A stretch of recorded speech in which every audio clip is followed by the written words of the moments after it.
History does not repeat itself. It quietly edits your balance sheet. Every generation believes their money is safe until a signature disproves it. Most days feel boring, predictable, and orderly before pressure begins accumulating quietly. When pressure builds, trusted rules become optional for those writing them. In the early 1930s, Americans learned this lesson abruptly. A presidential order suddenly made private gold ownership effectively illegal nationwide. Citizens were ordered to surrender coins, bullion, and certificates immediately. They received dollars instead, priced entirely at government discretion. Soon afterward, officials raised gold prices and recorded instant paper profits. The supposed safe asset was revalued, but never favorably for holders. Decades later, the same logic resurfaced quietly during financial crises.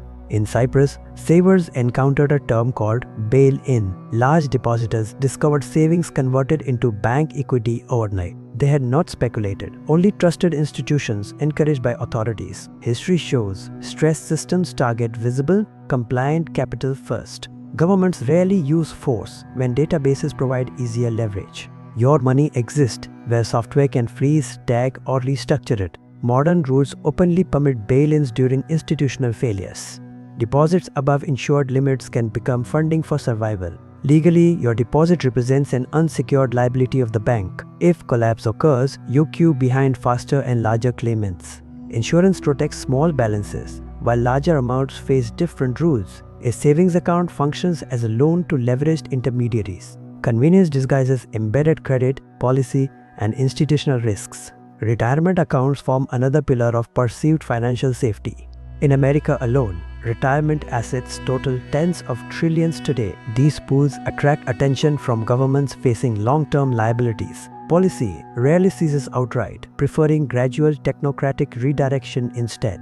Tax rules, defaults, and guidance quietly herd enormous capital flows. You retain ownership, while acceptable outcomes narrow over time. Homes represent another visible asset continuously assessed by authorities. Property taxes convert ownership into perpetual obligations regardless of mortgages. Failing payments can trigger forced sales despite full ownership. Visibility and central records create inherent policy vulnerability for assets.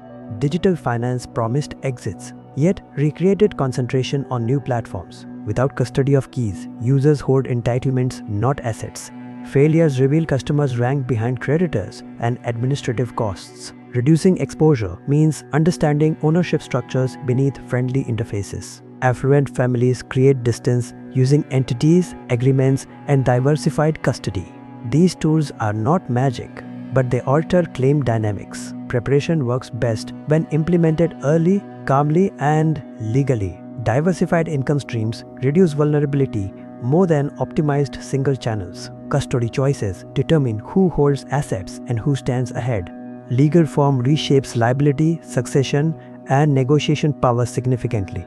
Resilience buffers prevent desperation during crises demanding immediate sacrifice. Technology amplifies risks unless intentionally designed to distribute exposure. Regulators prioritize system stability, which may conflict with individual outcomes. Awareness replaces panic and encourages deliberate, boring financial design. Money represents layered claims, contracts, and relationships, not screen numbers. Strategic boredom builds structures that endure quietly through changing rules. Multiple custodians, income sources, and buffers limit rapid institutional seizure. Preparation ensures prices become inconveniences rather than permanent financial losses. Design finances so no single emergency or institution defines you.